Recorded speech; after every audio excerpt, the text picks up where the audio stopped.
आपने capture method check के देखो। अच्छा ठीक है, उस पे देखो लास्ट लेक्चर में इलेक्ट्रिक फ्लक्स किया था, याद है? हाँ सर। उसके बाद गॉस लॉ किया था, फिर गॉस लॉ के एप्लीकेशंस देखे थे, फिर फ्लक्स निकालने का दोनों तरीका देखा था। कभी कभी सॉलिड एंगल वाला मेथड कन्वीनियंट हो जाता है और नहीं तो इंटीग्रेशन प्रॉपर यूज करते हैं, यही सीखा था। यस है ना? अब उसी में एक क्वेश्चन करते हैं, पहले यूरोडोप का क्वेश्चन है, मैं देता हूं, उसके बाद फिर हम लोग आगे बढ़ेंगे, थ्योरी ऑफ कंडक्टर पढ़ेंगे। बट गॉस लॉ में एक क्वेश्चन अभी और करते हैं, गॉस लॉ और फील्ड लाइन से रिलेटेड।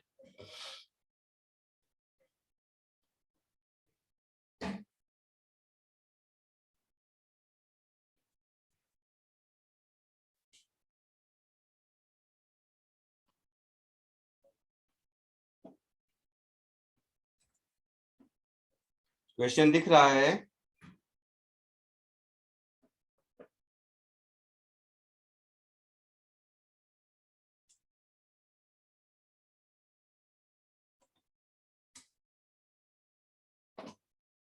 बोलो कुछ आइडिया।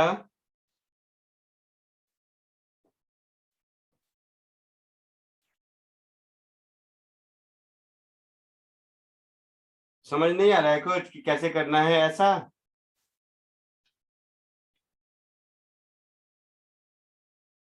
आवाज आ रही है? Yes sir. तो कुछ क्लू नहीं मिल रहा है कैसे करें, ऐसा है?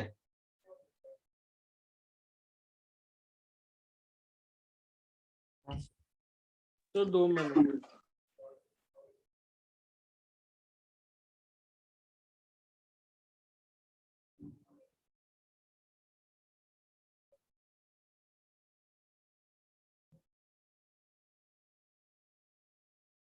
देखो ऐसे समझो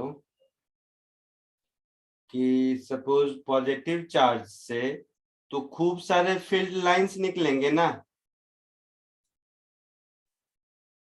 हाँ सर अच्छा, कुछ फील्ड लाइंस नेगेटिव चार्ज पे टर्मिनेट होंगे, कुछ नहीं होंगे, यही कहानी होगी। Yes sir yes yes sir. तो इससे खूब सारे फील्ड लाइन निकलेंगे, सब टर्मिनेट होंगे जरूरी नहीं है। तो ऐसा समझिए कि सपोज, सब लोग ध्यान से समझना, दोनों का चार्ज सेम नहीं है, अदरवाइज ये बीच में होता। तो जो फील्ड लाइन, ये अल्फा एंगल, ऐसे समझो, ये अल्फा एंगल के कोण में इंटर किया है, वो यहाँ एग्जिट करेगा ही करेगा। हाँ सर हाँ सर। ये बात समझे आप लोग मैं क्या बोल रहा हूँ? यस पक्का? हाँ सर तो मेरा कहना ऐसा है, सपोज यहाँ पे टेंजेंट ड्रॉ कर लो, ये अल्फा एंगल वाला, और यहाँ पे एक टेंजेंट ड्रॉ कर लो बीटा एंगल वाला, वो टेंजेंट है, ठीक है? तो मेरा कहना ये है कि ये जो ऐसा बना कोण, इसके अंदर के फील्ड लाइंस ही इधर टर्मिनेट होंगे हाँ सर और बाकी टर्मिनेट नहीं होंगे, बाकी इधर उधर कहीं चले जाएंगे।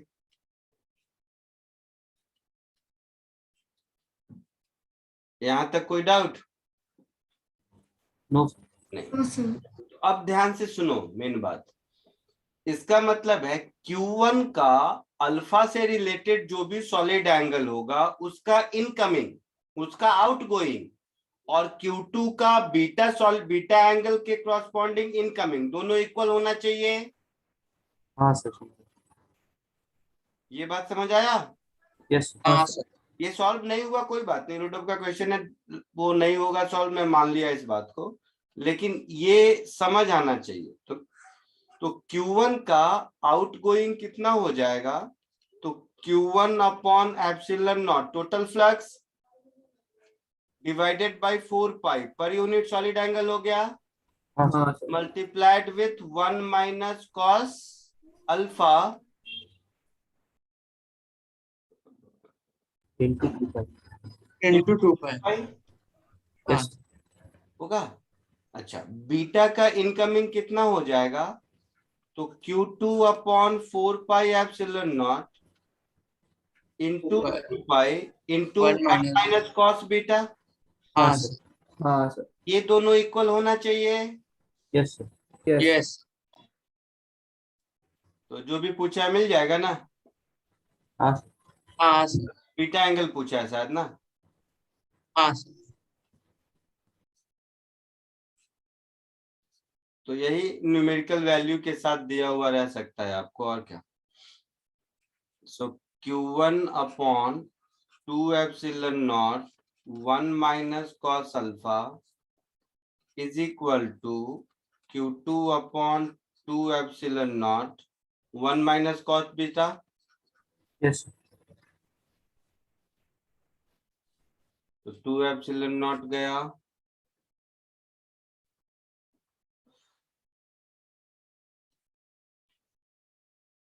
ये कुछ ऐसा हो जाएगा 1 minus cos beta is equal to Q1 upon Q2 1 minus cos alpha, ऐसा होगा। यस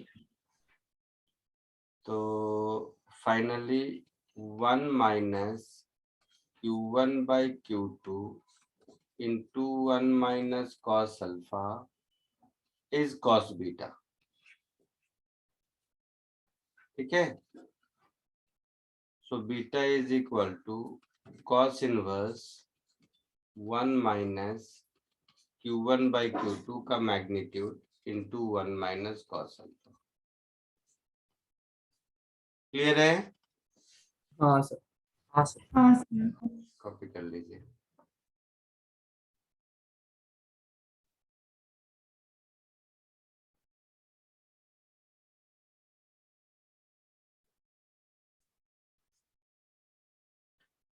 आगे बढ़े। यस सर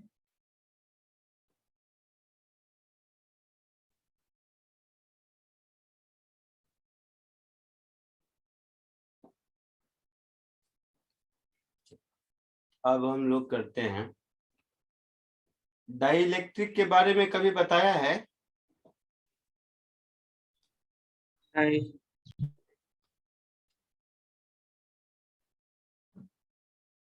सो डाइइलेक्ट्रिक्स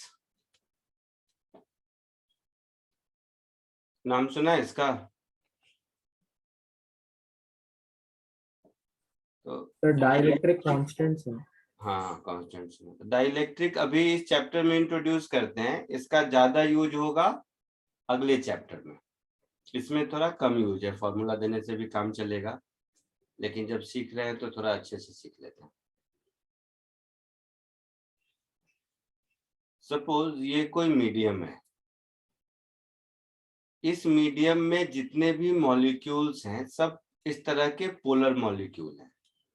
अभी तक हम लोग इलेक्ट्रिक फील्ड से रिलेटेड जो भी स्टडी कर रहे थे सब में मीडियम को नहीं देख रहे थे, है ना। हम लोग एयर मीडियम को समझ रहे थे और उसमें कहीं कोई चार्ज या पोलैरिटी या मीडियम का कुछ क्या रोल है नहीं देख रहे थे, है ऐसा। हाँ sir. हाँ सर अब सपोज एक ऐसा मीडियम है जिसमें इस तरह के बाइपोलर मॉलिक्यूल्स हैं मीडियम में। अगर कोई इलेक्ट्रिक फील्ड एक्सटर्नल आ गया, जैसे सपोज ये एक्सटर्नल इलेक्ट्रिक फील्ड है,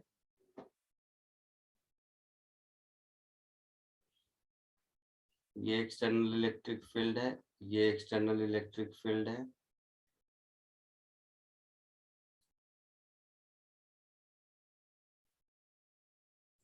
ये एक्सटर्नल इलेक्ट्रिक। तो एक्सटर्नल इलेक्ट्रिक फील्ड मान लो E0 है। तो ये जो ओरिएंटेशन है विदाउट इलेक्ट्रिक फील्ड में, ये सब रैंडमली ओरिएंटेड हैं, ये इलेक्ट्रिक फील्ड के प्रेजेंस में रीओरिएंट होंगे। हाँ सर। रीओरिएंट मतलब इसके पॉजिटिव पोल पे इलेक्ट्रिक फील्ड के अलोंग चार्ज लगेगा, नेगेटिव पे इलेक्ट्रिक फील्ड के अपोजिट चार्ज लगेगा, ऐसा कुछ हाँ सर। है ना। तो ये जो ओरिएंटेशन है अभी का, ये ओरिएंटेशन में चेंज होगा, है ना। तो ये है ओरिएंटेशन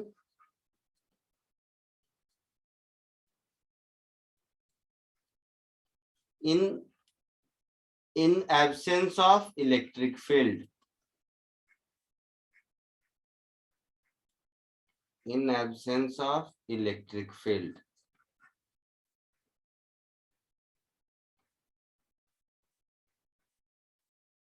एक काम करता हूँ, इसमें से ये इलेक्ट्रिक फील्ड हटा नहीं देता, नहीं तो लगेगा, अभी इलेक्ट्रिक फील्ड हटा देता हूँ। तो ये ओरिएंटेशन है in absence of electric field.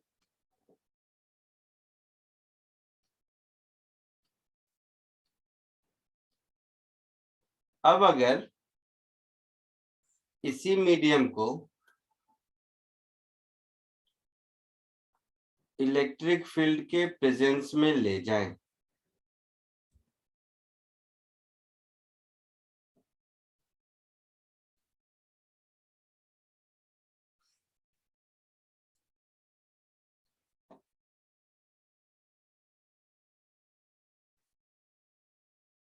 तो नहीं चलेगा।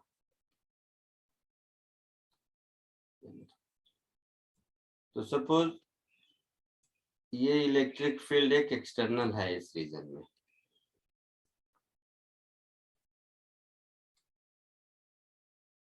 तो इस एक्सटर्नल इलेक्ट्रिक फील्ड के कारण इसका ओरिएंटेशन चेंज होगा। अब तो ये ओरिएंटेशन चेंज होने के बाद कॉमन सेंस से देखिए कि जो पॉजिटिव चार्ज होगा वो पॉजिटिव चार्ज इलेक्ट्रिक फील्ड के डायरेक्शन में शिफ्ट होगा, हाँ सर। और जो नेगेटिव है वो इलेक्ट्रिक फील्ड के अपोजिट शिफ्ट होगा। मीन्स अब इसके इस सरफेस पर पार्टली पॉजिटिव चार्ज आ जाएगा, आएगा, हाँ सर। और इस सरफेस पर पार्टली नेगेटिव चार्ज आ जाएगा, हाँ सर। और मैग्नीट्यूड उतना ही होगा, न कम न ज्यादा, है ना। जितना पॉजिटिव का होगा उतना ही नेगेटिव का होगा। हाँ अब अगर हम इसके बीच के किसी पॉइंट पर देखें तो external electric field E not इधर है, और इस पॉजिटिव इंड्यूस चार्ज की वजह से इलेक्ट्रिक फील्ड इधर है, और नेगेटिव की वजह से भी इलेक्ट्रिक फील्ड इधर ही है। हाँ सर। तो नेट इलेक्ट्रिक फील्ड डिक्रीज होता हुआ दिख रहा है। यस। हाँ सर। सो जो नेट इलेक्ट्रिक फील्ड होगा उसको हम लोग बोलेंगे ई नॉट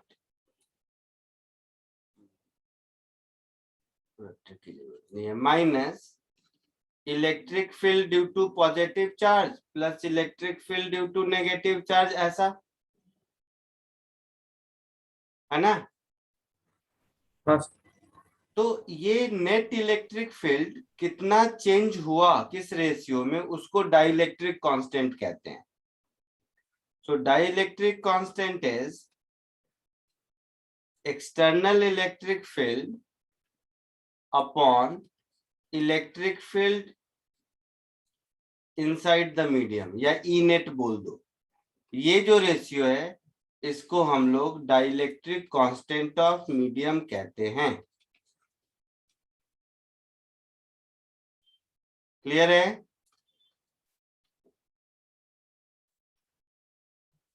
क्लियर है? Yes sir. Yes, sir.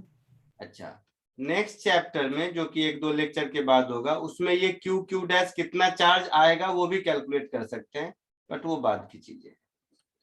तो आपको क्या करना है, जहां भी आप लोग 1/4πε0 देखते थे, वहां अगर कोई मीडियम आ गया तो अब ये चेंज होकर हो जाएगा 1/4πk टाइम्स एप्सिलॉन नॉट।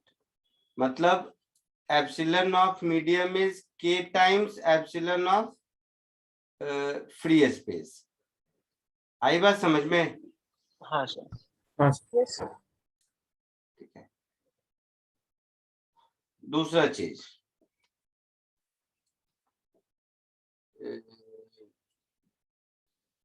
अच्छा दूसरा छोड़ो, दूसरा थोड़ी देर बाद। यहां तक क्लियर है? Yes yes sir. जल्दी से इसको कॉपी कर लो।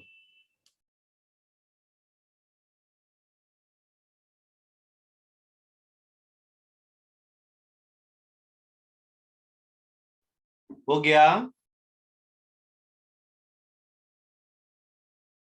आगे बढ़े? हाँ सर। Yes, sir. ठीक है। अब सोचो,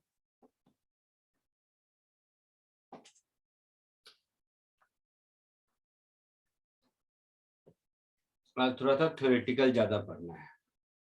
अब हम लोग आते हैं थ्योरी ऑफ कंडक्टर्स पर। डाइलेक्ट्रिक के बाद कंडक्टर को समझना आसान होता है। सो theory of conductors, normal language में देखा जाए तो कंडक्टर कुछ और नहीं है, इन डाइलेक्ट्रिक ही है, जिसका कि डाइलेक्ट्रिक कांस्टेंट इनफाइनाइट है। ठीक है, एक तरीका समझने का ये हो गया कि बट ऐसा कोई डेफिनेशन नहीं है, अपने मन से कहीं लिख मत देना, लोग हंसेंगे। Dielectrics with infinite dielectric constant.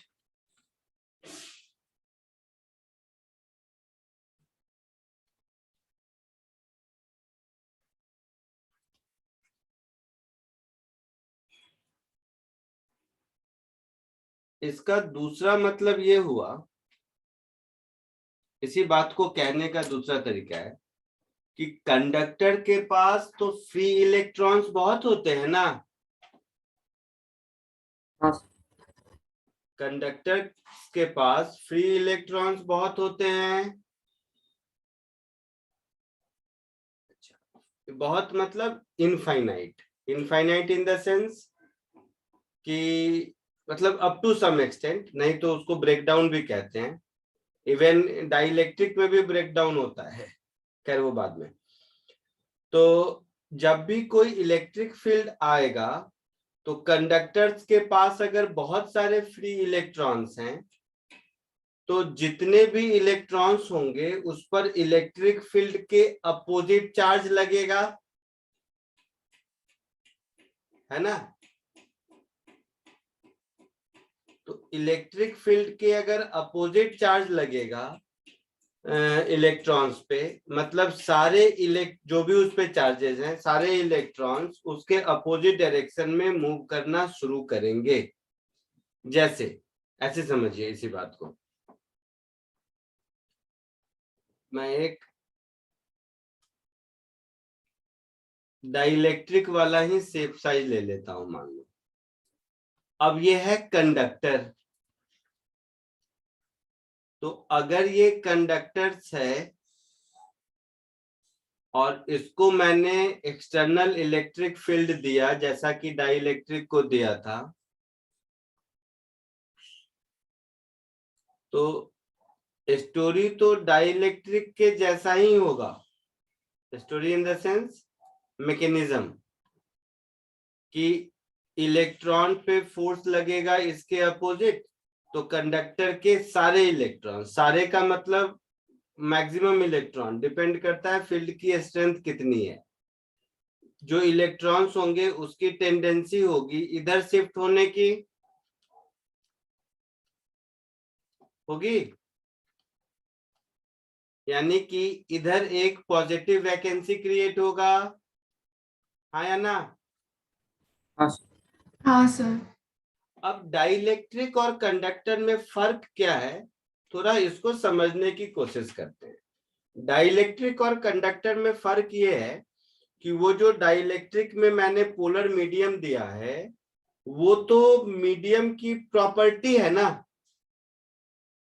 I mean property in the sense number of molecules वगैरह फिक्स्ड हैं उसके।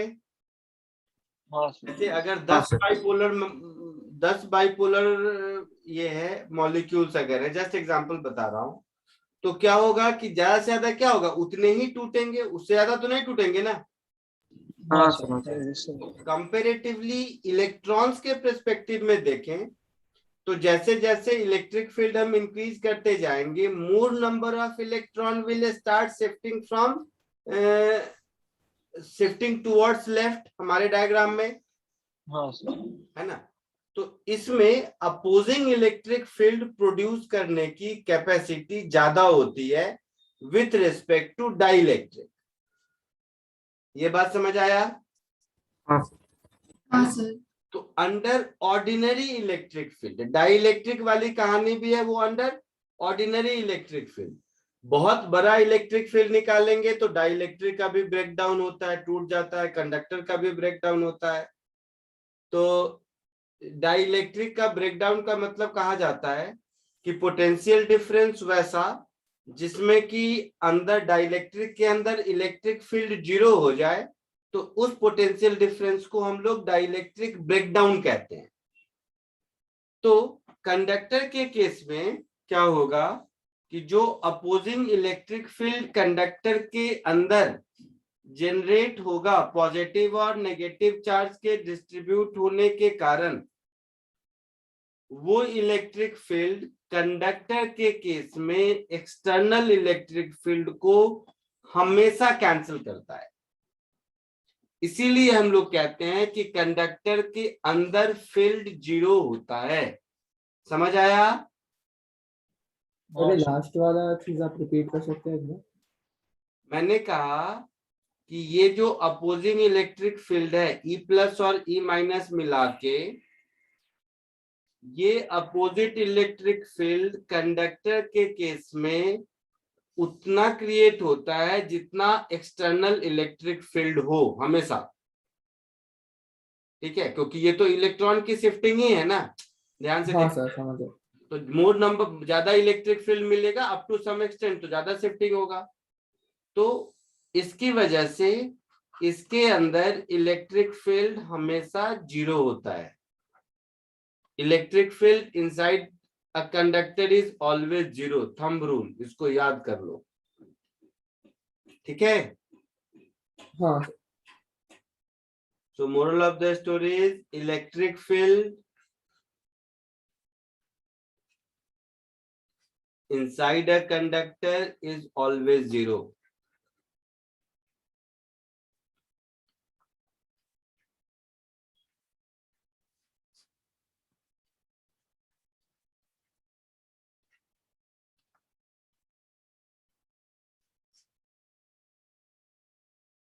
So इस बात को कहने का तरीका ये भी है कि अगर ये तो मैंने ऐसा समझाने के लिए बनाया है, होता ऐसा नहीं है।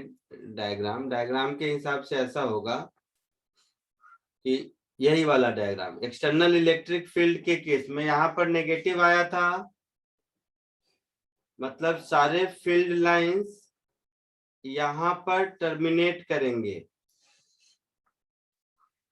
एक्सटर्नल फील्ड के फील्ड लाइंस।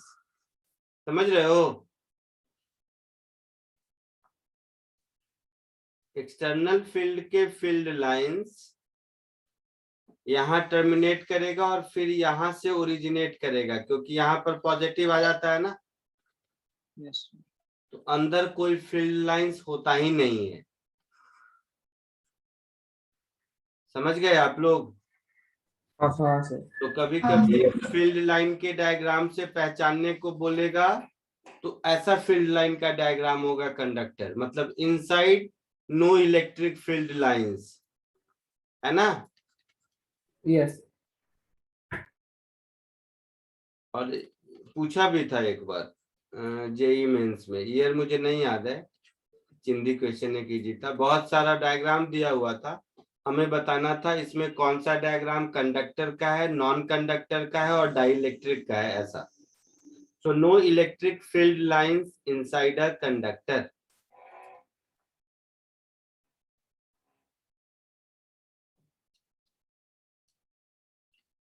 कोई दिक्कत यहां तक?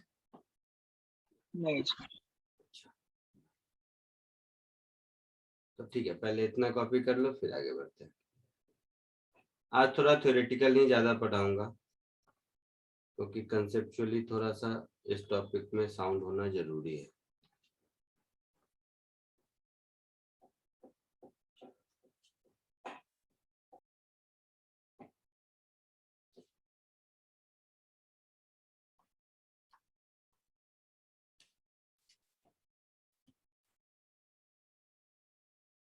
अब जो बता रहा हूँ स्टेप बाय स्टेप ध्यान से समझना, सब लोग गलती करते हैं ये, ठीक है?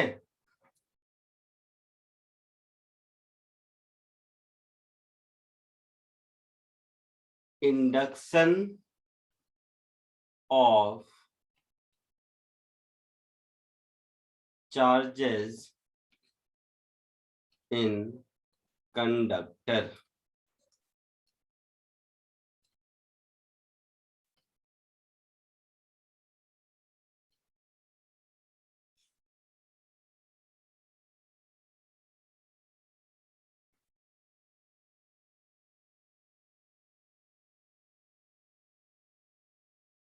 ठीक है, समझो एक बात को।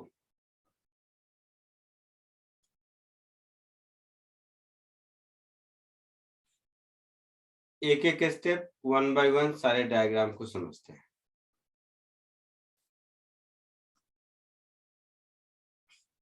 सपोज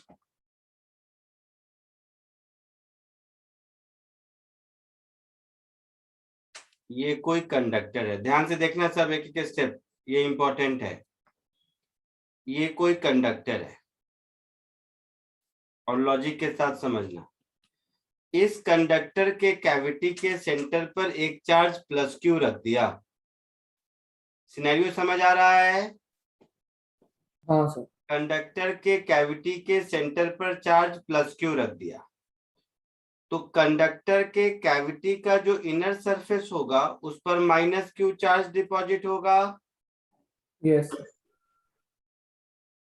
होगा माइनस क्यू ही होगा, न कम न ज्यादा। क्यों?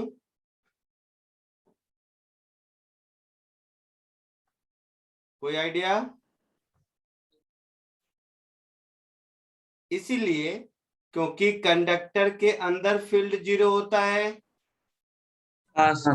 हाँ सर। अंदर अगर हम कोई पॉइंट लेते हैं तो यहाँ पर फील्ड निकालना है, मीन्स कोई भी गॉसियन सरफेस कंसीडर करेंगे तो अंदर नेट चार्ज जीरो होना चाहिए ना।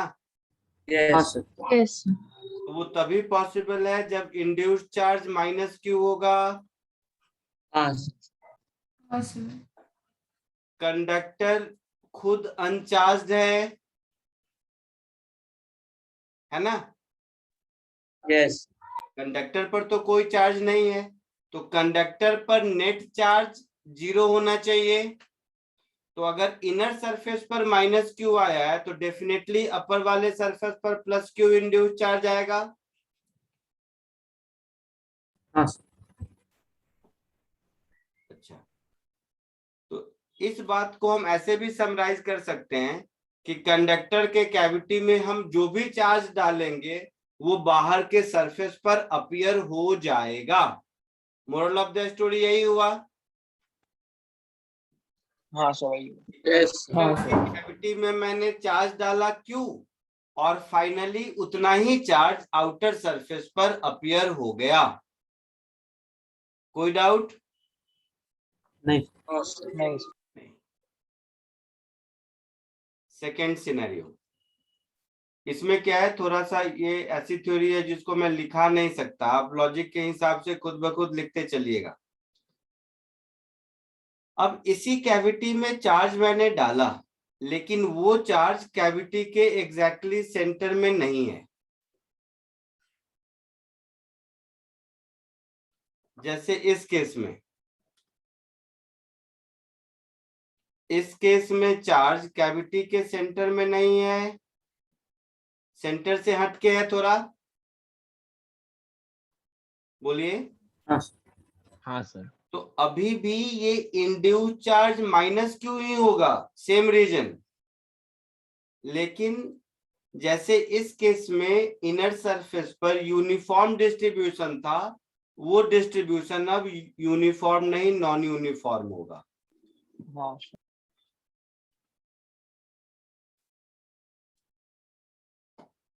तो non uniform distribution at inner surface। कोई डाउट किसी को? कोई डाउट किसी को? Going by the same logic, outer surface पर प्लस क्यू होगा, है ना? हाँ sir. Same plus Q charge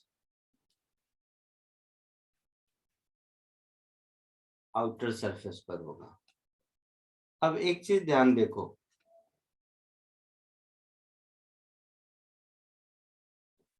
outer surface के डिस्ट्रीब्यूशन पैटर्न में कोई चेंज नहीं होगा। मैं ये नहीं कह रहा हूं यूनिफॉर्म हो, कोई शेप भी यूनिफॉर्म नहीं है, टेढ़ा मेढ़ा है। कैविटी का शेप तो यूनिफॉर्म है, कैविटी का शेप देख रहे हो, स्फेरिकल है, यूनिफॉर्म है। हाँ सर। तो इनर सरफेस पर पहले जैसा यूनिफॉर्म चार्ज डिस्ट्रीब्यूशन था, अब नॉन यूनिफॉर्म होगा। लेकिन आउटर सरफेस पर चार्ज का डिस्ट्रीब्यूशन पहले भी नॉन यूनिफॉर्म था इस डायग्राम में, अभी भी वही रहेगा, चेंज नहीं होगा। क्लियर है? तो क्यों नहीं चेंज होगा? अच्छा, आते हैं बट पहले चेंज नहीं होगा, ये देखते हैं। No change in distribution pattern. तो ऊपर वाले में अंदर भी यूनिफॉर्म थे। एक सेकेंड बेटा,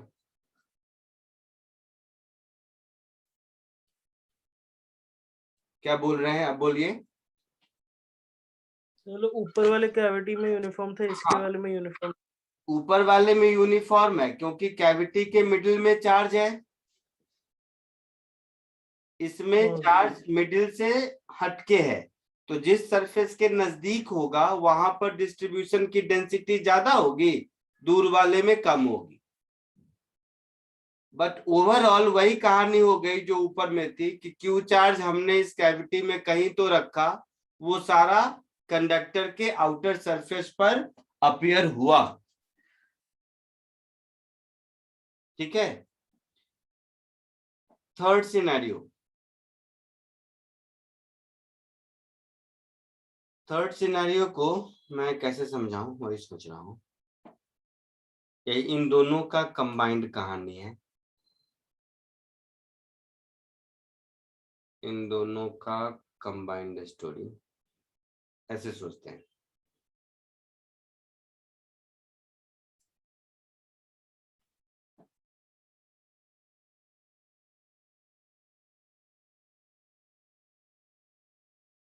या थर्ड का डायग्राम साइड बाय साइड करते हैं। वही कंडक्टर जो हमने सेकेंड में ड्रॉ किया था, सेम कंडक्टर है, लेकिन अब हम लोग कोई बाहर से चार्ज लाते हैं, आउटसाइड, कैविटी में नहीं।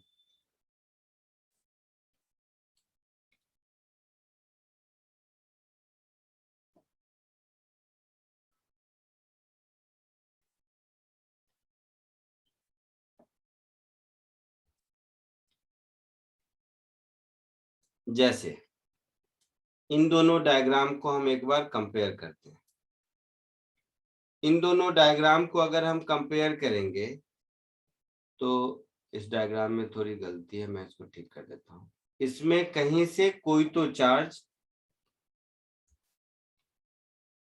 कोई भी क्यू अमाउंट ऑफ चार्ज बाहर है।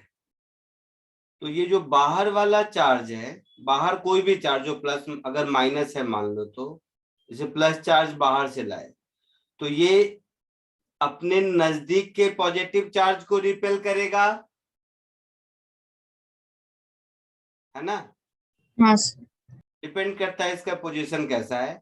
तो आउटर सरफेस के चार्ज के डिस्ट्रीब्यूशन में फर्क पड़ेगा।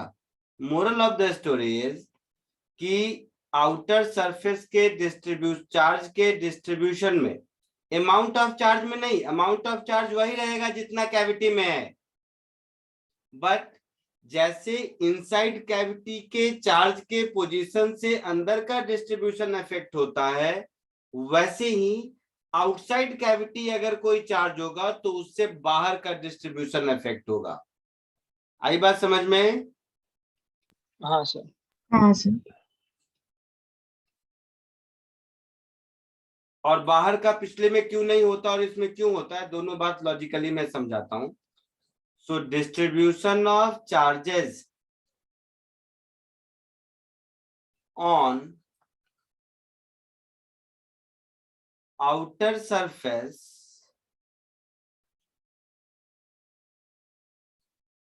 will get affected, total charge नहीं, distribution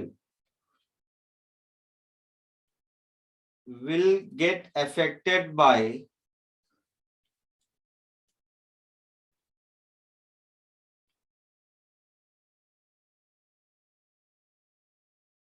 neighborhood charges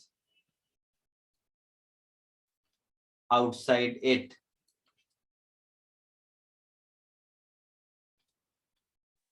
ठीक है। अब देखो ऐसा होता क्यों है। जैसे सेकेंड वाले एग्जांपल में आपके दिमाग में आ रहा होगा कि अगर इनर सरफेस पर डिस्ट्रीब्यूशन इफेक्ट हुआ तो बाहर क्यों नहीं हुआ, यही दिमाग में आ रहा है। हाँ सर।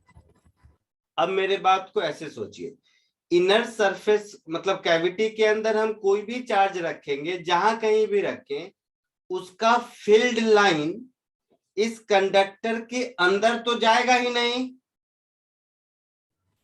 हाँ सर। तो उसके फील्ड लाइन उसके अंदर जाएगा नहीं, तो उस कंडक्टर के वॉल्यूम के बाहर की जो कहानी है, वहां तो इसके इलेक्ट्रिक फील्ड का कोई इन्फ्लुएंस है ही नहीं। हाँ सर सही है। हाँ सर। हाँ सर। अगर कोई चार्ज बाहर है, अगर कोई चार्ज हमारा बाहर है मान लीजिए, तो जो चार्ज बाहर है उसका फील्ड लाइन कंडक्टर के अंदर तो आएगा नहीं, तो अंदर में कोई इंपैक्ट नहीं होगा, बाहर का बाहर ही इंपैक्ट रहेगा। समझ आया? हाँ सर। हाँ पक्का? हाँ sir. Fourth point,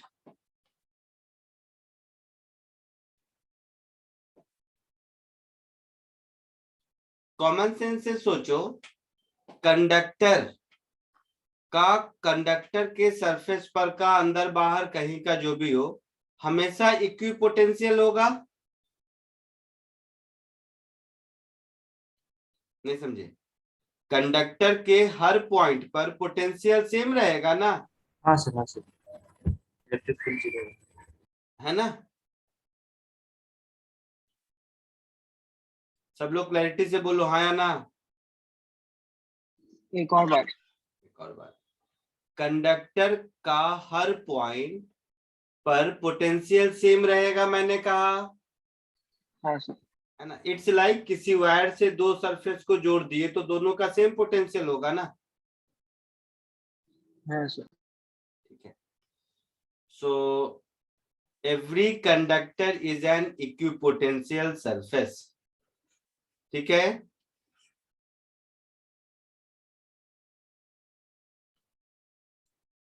Every conductor is an equipotential surface. कोई डाउट किसी को?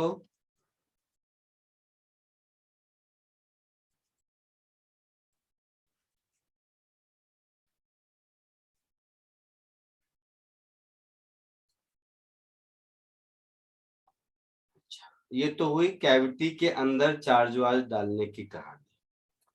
अब ऐसे सोचते हैं बाहर भी तो चार्ज डाल सकते हैं, है ना?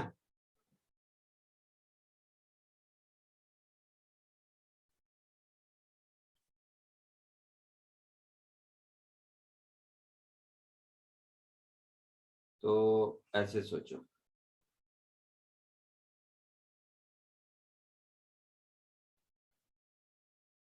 सब लोग ध्यान से देखो इस डायग्राम को।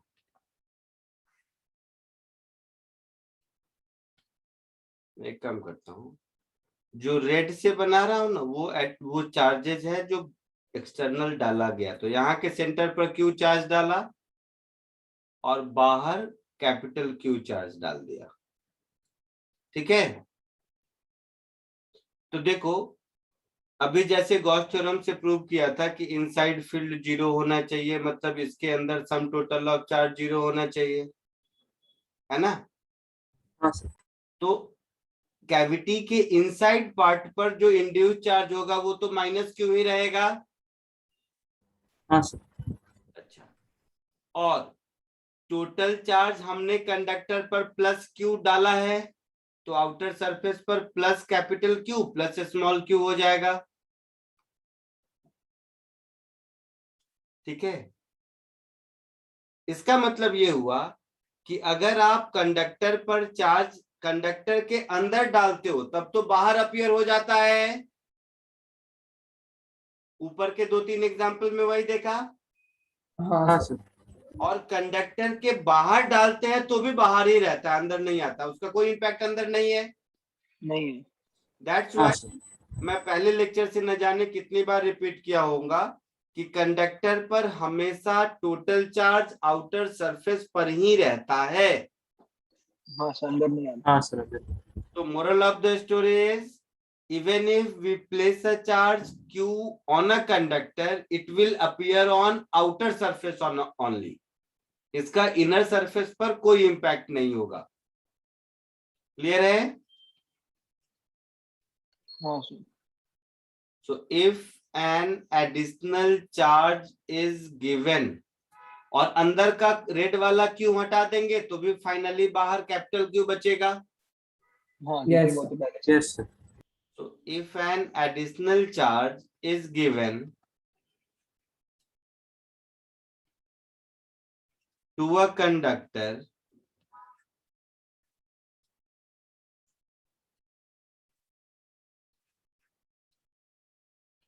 then it will appear on its outer surface only. कोई डाउट किसी को?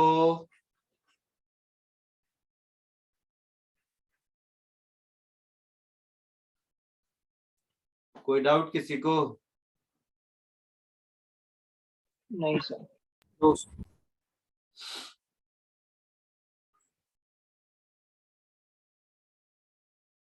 अच्छा, बाकी तो इसी में कुछ कुछ वेरिएशंस आएंगे, बाकी तो इसी में कुछ कुछ वेरिएशन आएंगे। एक चीज और बता देता हूँ। अब रही बात कंडक्टर को चार्ज देने की, तो उससे रिलेटेड एक चीज और समझो। मुझे कोई डायग्राम दिख नहीं रहा है तो मैं खुद से ड्रॉ कर देता हूँ, या फर्स्ट डायग्राम उसमें अंदर में चार्ज है वो भी आ जाएगा।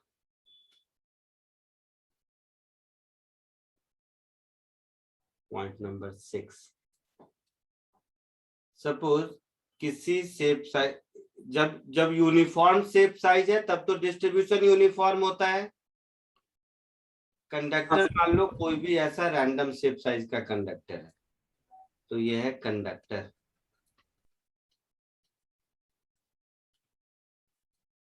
कंडक्टर पर मैंने चार्ज दे दिया,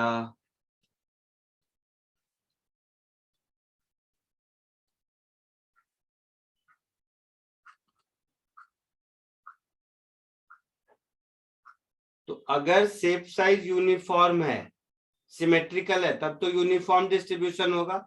ये जो ऊपर में कैपिटल क्यू चार्ज दिया, अब उसी की कहानी कि इसका डिस्ट्रीब्यूशन कैसे होगा। तो ये हमेशा याद रखो, अभी जो बता रहा हूं इसका कोई प्रूफ नहीं है, ये बहुत स्टैंडर्ड रिजल्ट है कि जो सरफेस की डेंसिटी होगी चार्ज की, वो हमेशा सरफेस के रेडियस ऑफ कर्वेचर का इनवर्सली प्रोपोर्शनल होगा। मतलब जहां पर रेडियस ऑफ कर्वेचर छोटा है वहां पर डेंसिटी ज्यादा होगी, जहां पर रेडियस ऑफ कर्वेचर ज्यादा है वहां पर चार्ज की डेंसिटी कम होगी। इसको बोलते हैं यूनिकनेस थ्योरम। जरूरत शायद आपको कभी नहीं भी पड़े इसकी, बट इंजीनियरिंग में आगे जाओगे तो सारी कहानी में इसका भयंकर यूटिलाइजेशन है। लेकिन आप लोगों को जरूरत नहीं है नाम जानने की भी नहीं, बट ऐसे ही बता दिया कि कंडक्टर अगर स्फेरिकल है, चार्ज क्यों दो, तब तो सब सिमेट्रिकल डिस्ट्रीब्यूशन होगा। लेकिन कोई रैंडम शेप का है, उस पर अगर हम चार्ज देंगे तो चार्ज का डिस्ट्रीब्यूशन यूनिफॉर्म नहीं होगा। डिपेंड करता है सरफेस का कर्वेचर कैसा है, उसके हिसाब से चार्ज का डिस्ट्रीब्यूशन होता है। ये 6 पॉइंट फटाफट लिख लीजिए, जिसको भी लिखना है। कहां तक बचा है मुझे नहीं याद है। 1 से स्टार्ट करना है क्या? हाँ सर। थ्योरी ऑफ कंडक्टर में इसको कॉपी कर लीजिए। अच्छा, यहां तक तो बता चुका था।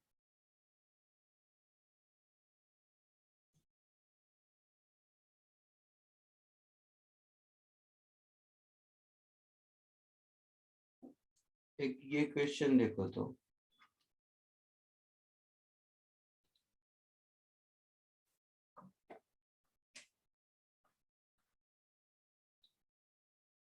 V मतलब पोटेंशियल, तो potential eight C minus potential eight A चाहिए।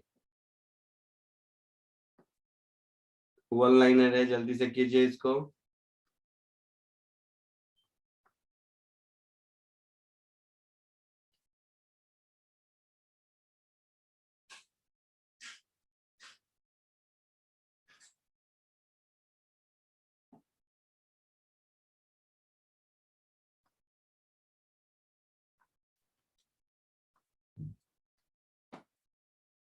इसके बाद इसको भी करो।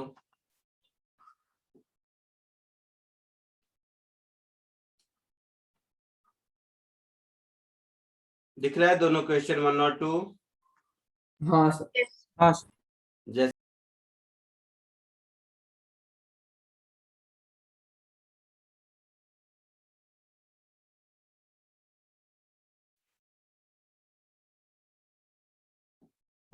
बोलो, आया आंसर?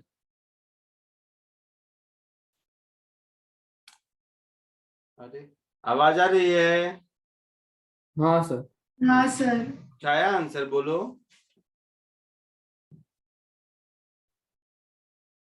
चलो, फर्स्ट वाले का शायद -5 KQ/4R। देख लेते हैं। पोटेंशियल एट C, तो बाहर वाले खुद के स्फेयर के कारण इसका पोटेंशियल होगा K इंटू 4Q/4R होगा। B के लिए भी ये आउटसाइड पॉइंट है, तो B की वजह से भी पोटेंशियल ही होगा, K इंटू 2Q/4R होगा ऐसा। A के लिए भी आउटसाइड पॉइंट है, तो K इंटू Q/R होगा। ये समझ आया? जो पॉइंट C है वो स्फेयर A और B दोनों के लिए आउटसाइड पॉइंट है, और आउटसाइड पॉइंट पे पोटेंशियल पॉइंट चार्ज के हिसाब से होता है उसके जैसा। Yes. तो 7 नहीं, 4R LCM ले लोगे। अच्छा, इसका भी 4R होगा ना, माय मिस्टेक। तो 7KQ/4R पोटेंशियल एट C होगा।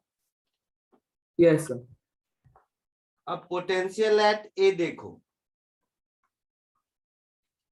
तो सी के लिए ये इनसाइड पॉइंट है, हाँ सर। तो इनसाइड पॉइंट पर पोटेंशियल उतना ही होता है जितना सरफेस पर होता है। Yes sir.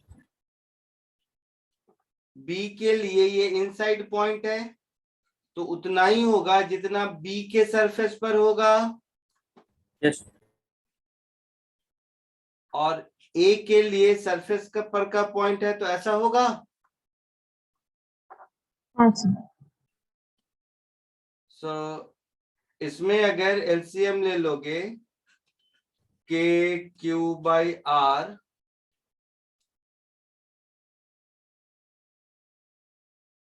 rather 4r, sir 3 so 4 plus 4 plus 4 ये भी 4 ही होगा शायद, ऐसा होगा। 12 हो जाएगा। That is 3k³ by are या 12k³ बाई 4r, ऐसे समझो।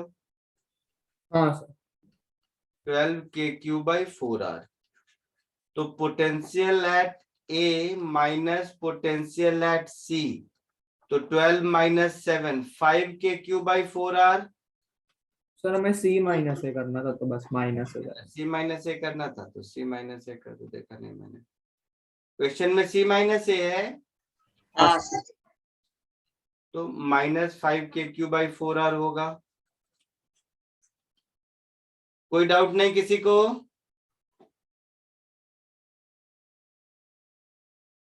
हाँ सर। किसी को किसी स्टेप में कोई डाउट है? सर पोटेंशियल ऑफ ए का आप वापस बता सकते हैं? फिर से बोलिए। पोटेंशियल एट ए। देखो, जो स्फीयर सी है उसके लिए पॉइंट ए इनसाइड पॉइंट है, हाँ सर। तो इनसाइड पॉइंट पर पोटेंशियल वही होता है जितना सरफेस पर है। तो सी के खुद के चार्ज के वजह से उसके सरफेस पर जितना होगा उतना ही ए पर होगा। हाँ सर समझ गया। इसी तरह बी के सरफेस पर खुद की चार्ज की वजह से जितना होगा उतना ही ए पर होगा, हाँ सर। और ए पर खुद की चार्ज की वजह से जितना होगा। तो वही कहानी है, आउटसाइड के लिए similar to point mass, inside के लिए same as that of the surface. Clear? Yes sir. Second वाला कीजिए।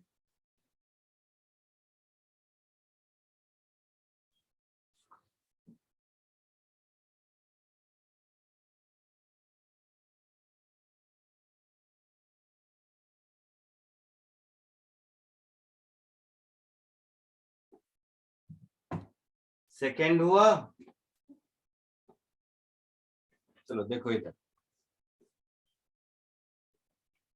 कुछ बोल नहीं रहा तुम, मुझे समझ नहीं आ रहा है क्या चल रहा है। सेकेंड में कोई क्लू कुछ तो बताओ।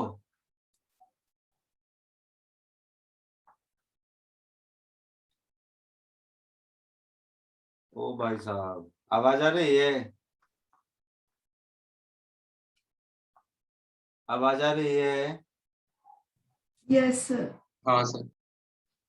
चलो कोई बात नहीं, सर 3q/5 और -12q/5। देख लेते हैं, आंसर नहीं पता भी देख लेते हैं। टोटल चार्ज कितना है बताओ? -2q। हाँ सर।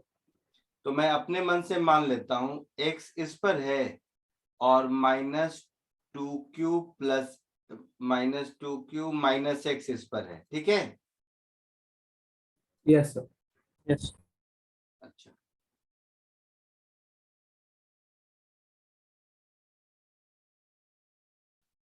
क्योंकि ओवरऑल चार्जेस तो चेंज नहीं होने वाले हैं ना।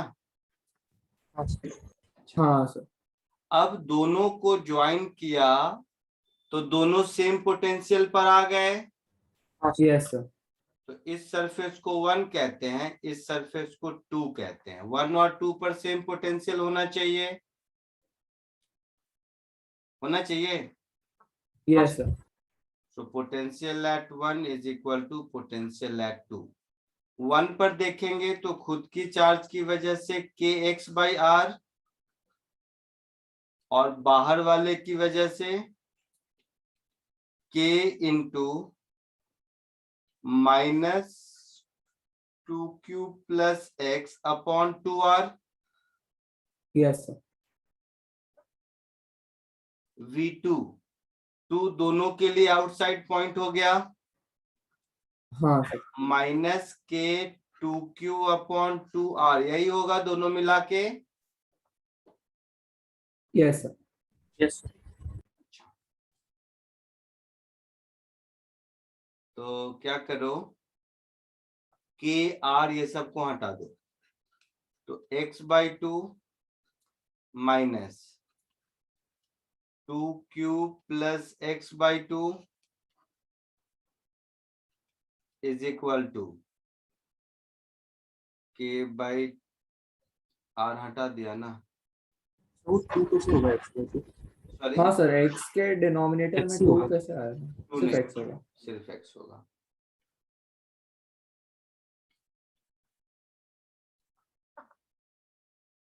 और ये कितना हो गया, -q, है ना। हाँ sir. So x minus q minus x/2 is -q।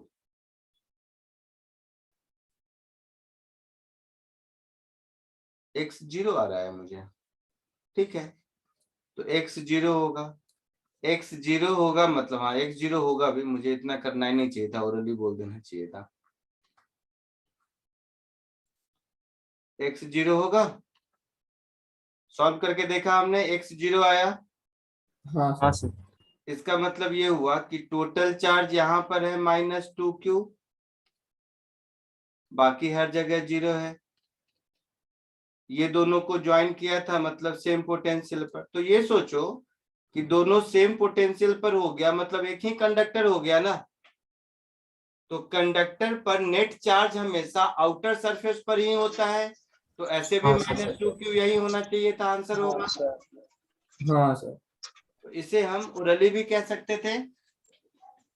हाँ सर। हाँ ठीक है, आगे बढ़े। ओ 6 o'clock हो गया, ठीक है, चलो आज के लिए इतना ही। नेक्स्ट लेक्चर में ये चैप्टर आपका खत्म हो जाएगा, ठीक है। तो थ्योरी ऑफ कंडक्टर का असाइनमेंट मैं भेज देता हूं, बट उसमें कुछ क्वेश्चंस आपसे नहीं होंगे अर्थिंग ऑफ कंडक्टर वाले, ठीक है। तो वो हम एक लेक्चर और लूंगा, फिर कैपेसिटर पढ़ेंगे। चलो बाय। थैंक अभी यू सर। बाय। मॉड्यूल कर सकते हैं, थोड़ा बहुत सॉरी, मॉड्यूल शुरू कर सकते हैं। हाँ खत्म, शुरू क्या, आप खत्म कर सकते हो, मैक्सिमम मॉड्यूल हो जाएगा।